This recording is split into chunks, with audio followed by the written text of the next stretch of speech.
and win the fight from a damage standpoint. The other thing that I wouldn't be surprised if it got picked up is the Black Feather, so that they can have that flexibility if they want to put the Adagio on the capture role, and Black Feather itself would be a flexible pick. So now Tribe have so many different options that they can switch their comp into as they see Ace round out theirs. Yeah, and especially because Churnwalker's already selected for Ace, that means that they can almost guarantee their pick of the litter when it comes to the captains for their final selection. So it's a very smart draft in terms of the flexibility for Tribe. However, Ace can, there's really only two different options that can come out for Tribe's composition. It's either going to be the Crystal Black Feather or it's going to be the Captain Adagio. So you can really just kind of prepare for what you expect to be coming out. I said earlier, Ace Gaming lost with one of their best compositions with the Vox, Lorelei, and the Grace. The other thing that they can go back to is the Sky Weapon Power, the CP Kestrel that Tassa dominated with. I was just about to bring it up, but they do pick it up right away. Yeah, the heat-seeking one-shot, one-kills coming out from Tassa. Yeah, I mean, they have options. They can do a CP Sky jungle and then a Weapon Kestrel, or do Weapon Sky and CP Kestrel. They both work pretty well, but I think for a dive comp, or maybe anti-dive comp against a Black Feather and Adagio that wants to dive on top of the Kestrel or Sky, they probably opt with the Weapon Kestrel and a CP Sky here and just kite and use a Churnwalker to keep Tribe at bay. All right, we'll see if they're going to be able to make that happen, but they are against Tribe, and so far, Tribe have looked indomitable in this series. They grabbed that Arden in the end. Is this going to be enough for Tribe to push this to a 3-0, or are Ace coming back in the series? I don't know, with how Ace is playing macro-wise, I think Tribe is just superior with their rotations and their power spike advantages. I'm going to give it to Tribe again. I do think there is a slight edge in the draft for Ace, but just like Sweet J said, Tribe is simply looking like the stronger team. I think draft looks really bad for Ace Gaming because Churnwalker with 2 ranged heroes, he's not going to have the opportunity to set up the team fights because they're going to get initiated on very quickly. So I'm giving it over to Tribe as well. This is going to be a 3-0. All right, the analysts feeling confident now that Tribe are a heavy favorite moving on forwards. They've got 2 games on the board, 2 more and they'll have a championship. It's time to pass it back up to Jaws, Excoundrel and Dowsy to take away game number 3.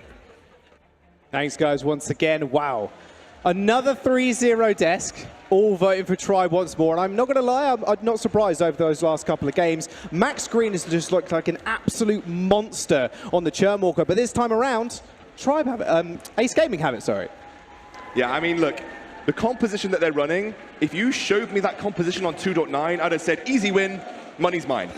But 2.10, there was some serious nerfs to Kestrel. Samuel took some hits as well. It's not as strong as it was. It worked against weaker opposition. Will it work against Tribe is the question. Well, we've got a Sky for Ace Gaming here, so it is a pick that can be flexed. We know Tassa will play the Crystal Power Kestrel in the jungle. We know that Creation is a Kestrel god as well. That has to put a spanner in the works because Tribe are not going to know where these picks are going. Well, game number 3 is underway. Tribe are 2-0 up right now. One more game will put them to match points. Creation is kind of a Kestrel god, though, so we always have to be aware of that. Kestrel might be in a weaker position than she was previously, but he is kind of a Kestrel god. Now, like I said, the original composition they used to run was with a Samuel, but they're going for a heavy invade here. Yep, Ace is looking for this front camp. They're going to secure it. Maybe they just walk into the jungle. Max Green's in a lot of trouble. Dientio as well. They're both going extremely low. Creation wants first blood, and he finds it. Ace get one on the board. T-Tigers just is going to have to farm up as most of his jungle as possible. In fact, Creation might just snipe him away here as well. Hook goes a little bit wide, but Creation round the corner isn't going to matter because Tassa is going to secure the kill. Ace 2-0 in 1 minute. Every time Ace have this range composition, they march their way over to the middle of the map and they contest that front treant away from their opponents. Try to contest this knowing full well what was going on here, but their early game is just nowhere near the same of Ace, and now Ace have a 2-kill lead. They have 600 gold already for themselves in the lead. Creation may have to be a little bit careful. He's moved into the lane with only just the hill. What a way to start the game, though. You come out of a 2-game loss in a series, and you fight that early game like there's no difference at all. Very interesting to see Tassa taking away the Sky, not only from Dienzio, but aiding that range composition. very, very strong. Max Green, Dienzio, and Ty Tigers, they're playing super defensive now. Yeah, they have to because of the fact that Ace have such a lead over them. When you take this Churnwalker away from Max Green, it means that he does not have as much playmaking ability in the early game. Yeah. Something Tribe rely on very heavily to get their dominance. Ooh, He's playing Tribes at their own game at the moment, pushing into the jungle. They will get punished for it, though, as T-Tigers did land a fearsome on point. They're going to contest this Elder Treant, though. A lot of shared experience for Ace means that T-Tigers had a slight level advantage just going into a mini brawl there, which was able to force back Tassa early on. T-Tigers, he's ready to fight back. He wants blood. Tassa's going to come in as well. Elder Treant gets taken, but it's actually going to land on T-Tigers. The healing comes through. Tassa's extremely weak. Dienzio getting chunked up by the chains as well. Youngju comes forward. He might just burn them out right here, right now. Creation with the snipe over the wall. Finds his next kill. A Torment back in. Finds him a double. What a way to start game number 3 with Creation with 3 kills. Dienzio just trying his best to limp away as Creation finds him. Hook, land, snipe over the wall and make that a triple kill for Creation. Ace just know exactly what they're doing with this composition. They're not done yet here, Jaws. Looking to steal away everything from T-Tigers, and they've changed their game plan completely. Instead of playing around the lane, they are shutting down T-Tigers and making Tribe's win condition of early game non-existent. No one has yet managed to do that this entire tournament. No one has taken T-Tigers on in the jungle properly. This is the first time we've seen a team do it, and it has given such early game success.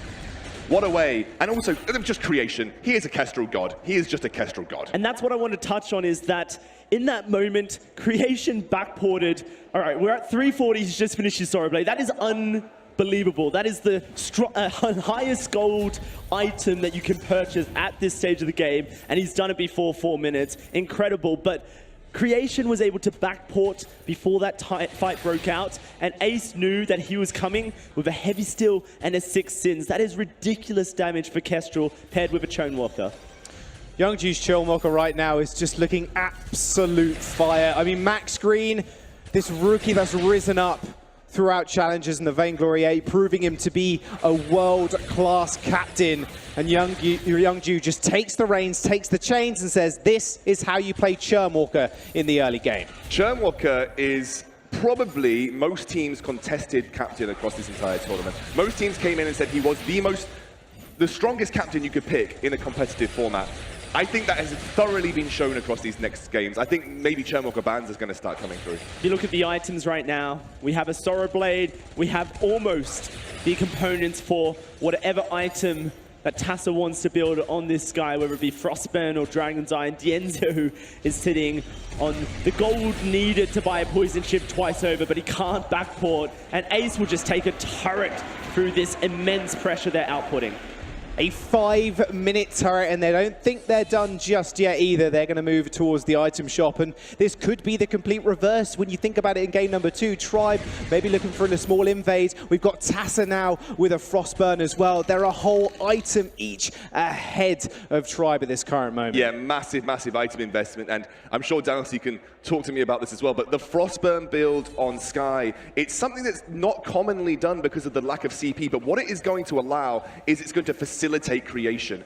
You're going to slow down targets with forward barrage, making it easier to land those all-important glimmer shots. This is the creation game right now, and it's Ace playing around it. One shot, one kill is going to strike Max Green. T-Tigers takes a large chunk out of Tassa, though. Can still duel quite heavily as he picked up the Aftershock a couple of minutes ago. What do you think about the Aftershock? I don't know if I was in this situation, I'd be playing around potentially a Shatterglass because you've got a double squishy. I think you can go Aftershock, Shatterglass, yeah, and you're going to have so much burst potential, but you're right. The thing we have to remember is that T-Tigers has been shut down in the jungle. Yeah. His gold income isn't quite as heavy. Aftershock, much cheaper. Investment gives you a much earlier power spike than a Shatterglass would be able to because you're getting it quicker. It's a really interesting discussion to have because is he actually going to use this early after power spike? I don't know if they're in a position where they can even fight right now.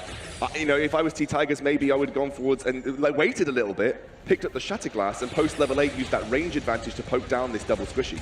Death from above onto the gold mine. It is fairly low right now. Tassa and Creation both have infusions, so damage is up to this current moment in time. Dienzio comes in for the steal. Stolen! T-Tiger steals it. That's an instant steal. Max Green lays down the corner. Also, it might just pay for it with his life. Glimmer shot doesn't quite land. One shot, one kill. It's going to get body blocked by Dienzio.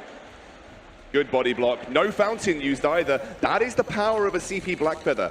You do a ridiculous amount of damage with on point when you build CP. You have to respect the steal potential. If I was going to name a hero that has stolen the most camps and most monsters in any of the Vainglory World Series so far, I would have to say Blackfeather. He can do it from range, he can do it very safely, and he can do it with a very high amount of burst damage.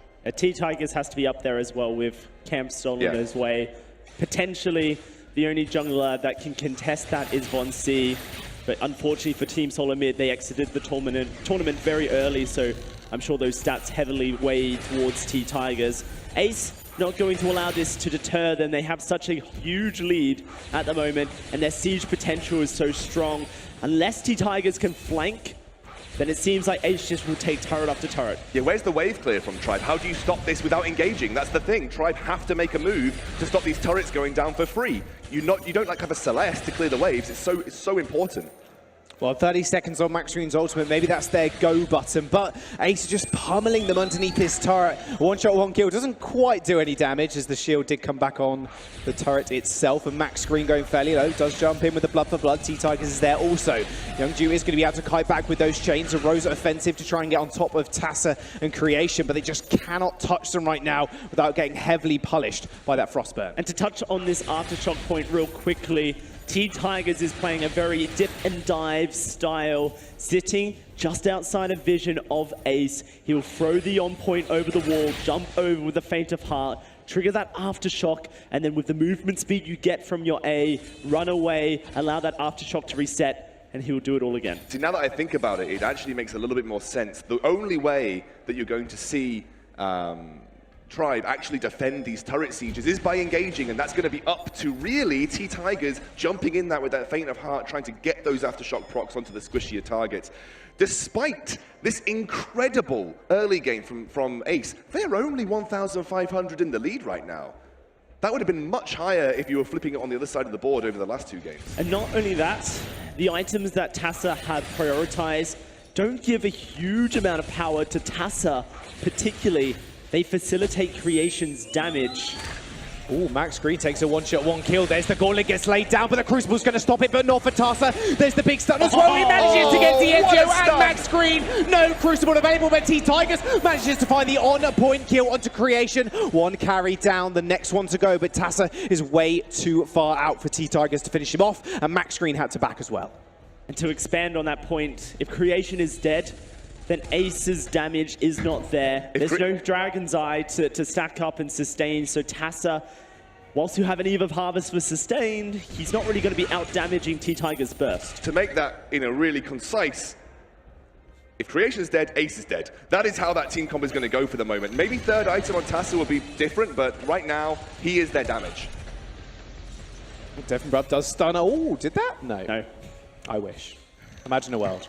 T-Tigers does manage to steal that one away. Imagine a world where the one-shot, one-kill steals a healing tree. That would be a bad world. Imagine how many one-shots would miss because they get blocked by the Treants. That would not be a fun world for Creation, who loves to play around.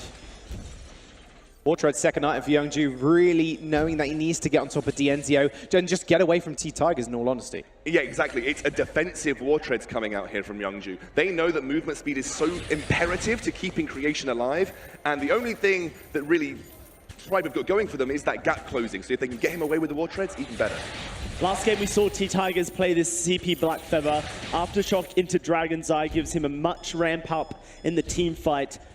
This game, I expect he will go towards the Shadow Glass here. So good into Sky because you do a lot of burst and then you get out of the team fight. If T-Tigers wants to play the hokey pokey style, then he's going to have to allow his Dragon's Eye stacks to drop. Out of position. Tribe just gave it up the lane there completely. Turret ends up going down. There's the defensive wall treads from Youngju, like you were mentioning, but Gauntlet gets laid on. Tassa isn't going to get blocked by it, but a death from above will just stop T-Tigers and DNTO marching forward. Youngju fairly low as well. Heartthrob Sack's already popped, but an on point just finishes him off. Boom!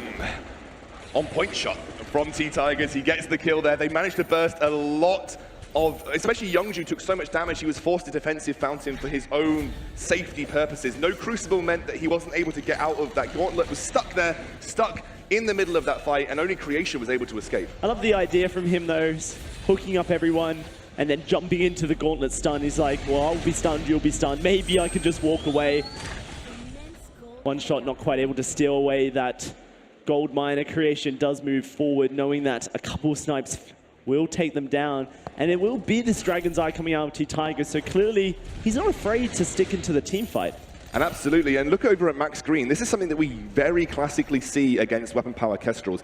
When Kestrel fires a Glimmer Shot, the weapon power damage comes out from the initial hit. It doesn't go through the entire Glimmer Shot range, which means that you're going to have someone being able to body block it. That is what Max Green's doing with this Metal Jacket. But Creation has anticipated this. His build allows him to be able to shred through armor. Sorrow Blade, Breaking Point, and the Bone Saw is going to allow him to very quickly stack up damage on his Glimmer Shots and then tear through armor stacked up. Such an intelligent, forward thinking build coming out of the Kestrel.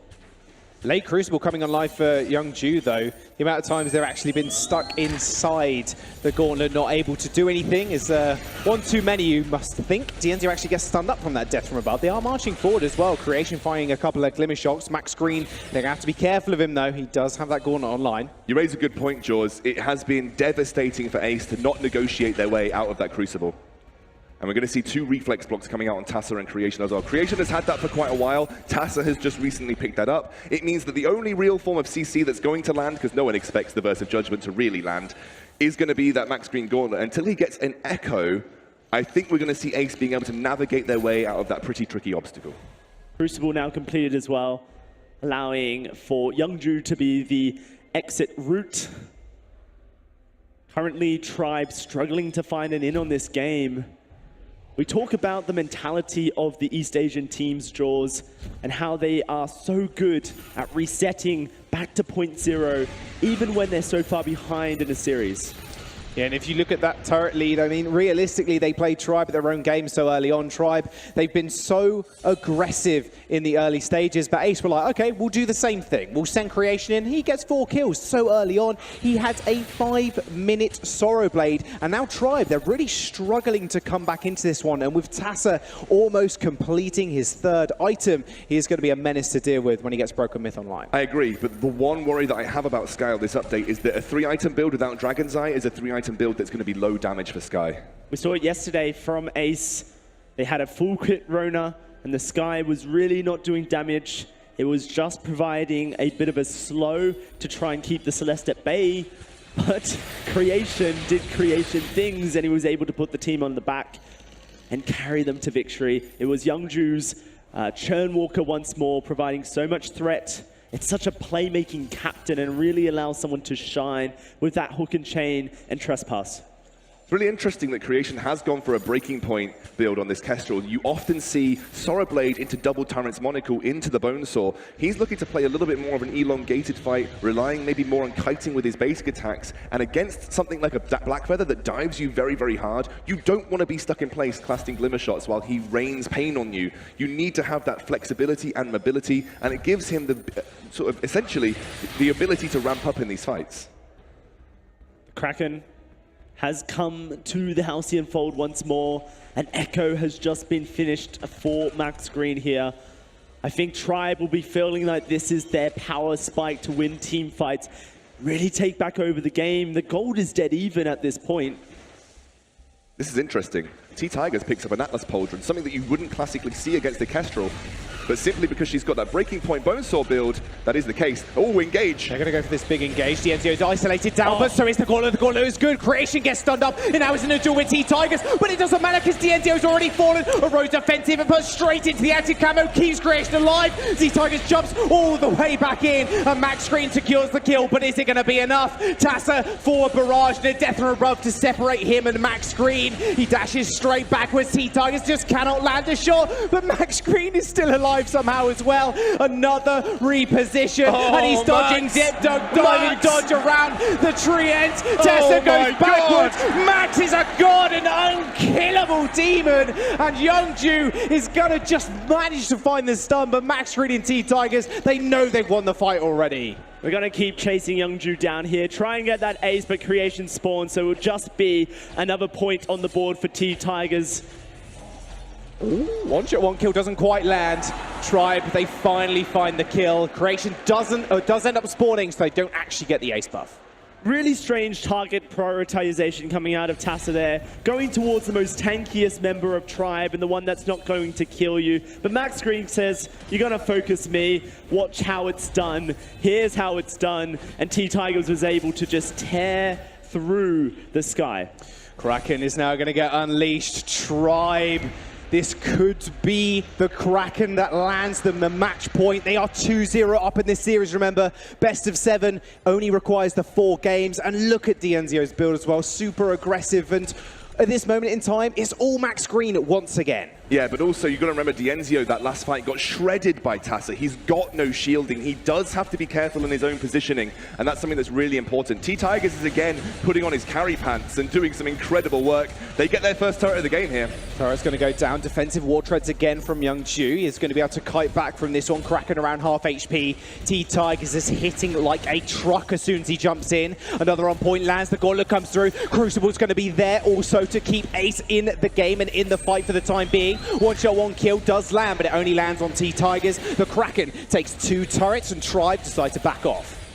There's going to be a huge amount of gold swinging over to Tribe here.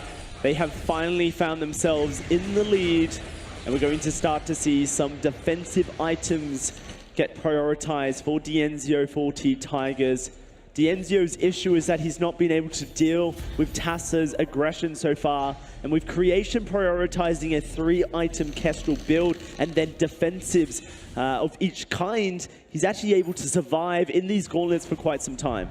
Not only can Tribe play the early game exceptionally well with T-Tigers' aggression, but they can swing games around like this when it reaches critical mass for T-Tigers. Absolutely. It's something that we needed to see from Tribe, that ability to come back from an awkward position to find themselves back in the lead, and it has been so impressive to watch them do that. A lot of it facilitated by Max Green. He has been unbelievable this tournament, and I would want to highlight, just before we move on, that last fight, Max Green used the Treant to zone Sky away, used the Treant to block the forward barrage, and that allowed T-Tigers to run away with the fight and take out the Sky. He is a mechanical god along with his 2 carries.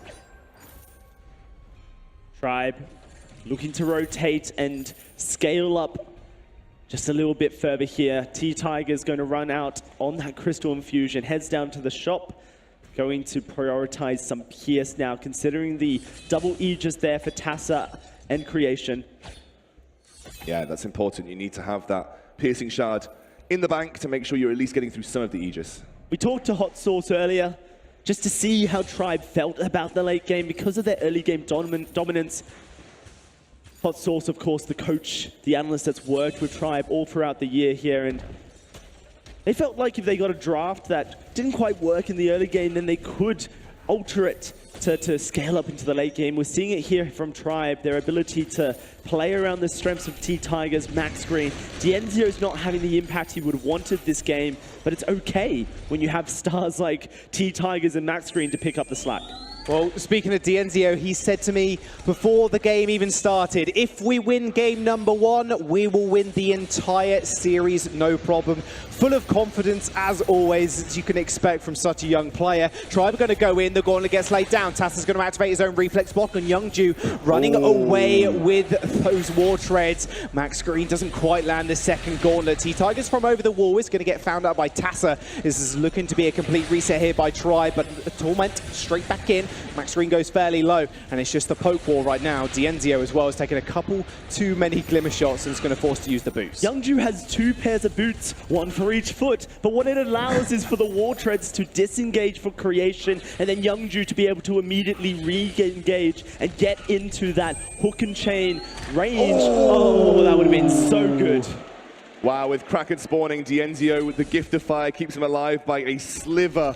And now you're starting to see Ace really function in these team fights. Tassa realizing that T-Tigers is important, zones him away with that forward barrage, making it very difficult for him to find a flanking play. A lot of what Tribe have done here has been the flanking play. He picks up the chronograph, working towards a clockwork, high mobility, high utility, but actually more importantly allows him to output that little bit more damage.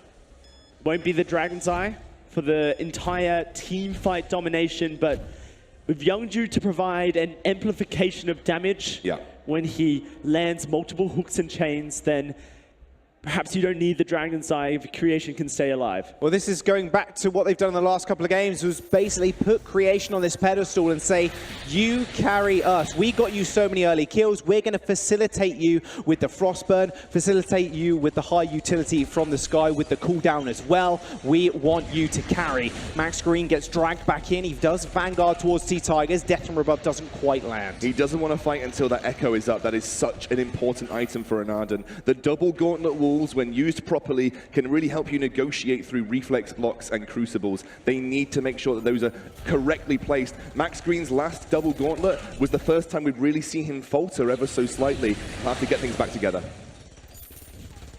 T-Tigers roads offensive over the wall just to get out the way of Ace.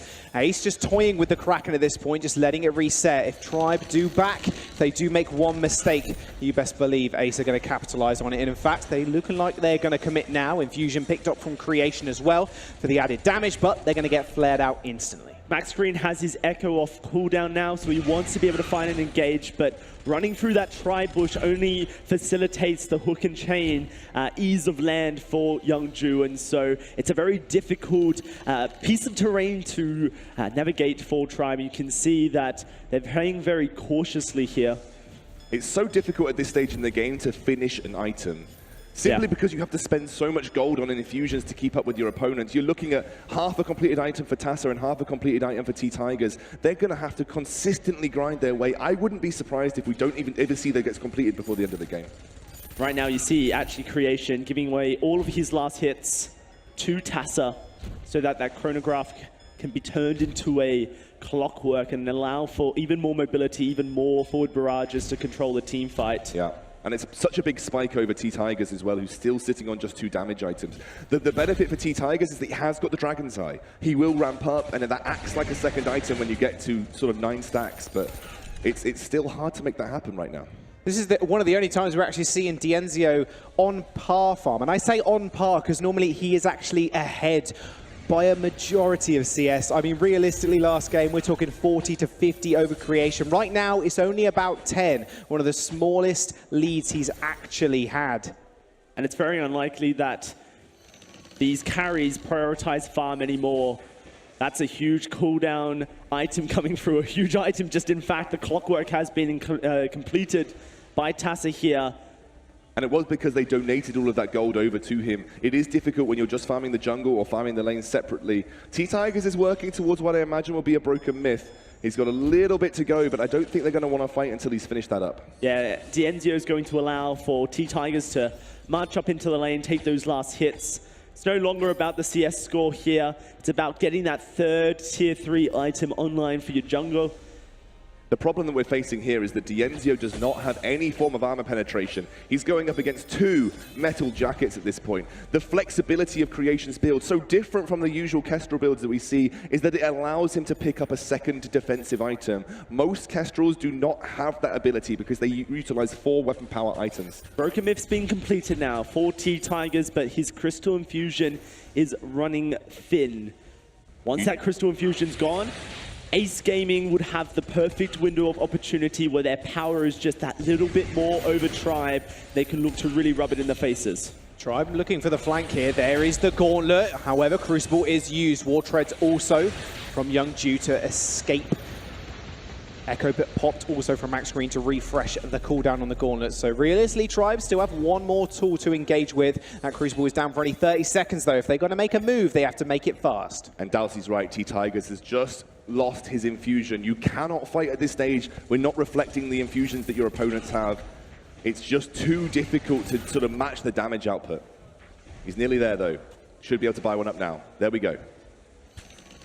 Fusion finished, and they still have that gauntlet available in that War Treads. However, Crucible for Youngju up in a couple of seconds. Nice pull back in on T-Tigers. A one-shot, one-kill will find him. Also, not too much damage. Tasso moving in. Death and Rub does come down, but a big stun actually coming through from the Churnwalker. Ultimate Gauntlet gets laid up, but look at Creation on the other side of the fight. DNZ falls extremely low. Fountain keeping him alive. Tasso had to reposition himself out of there using the Zuri strike. Death from above, not quite landing, but the three-man yanking from Youngju. T-Tigers, Max Green and DNZ are just going to get burned down. DNTO, the last member alive, but Youngju says, I'll show you how to play Churnwalker, Max Green. They find the ace.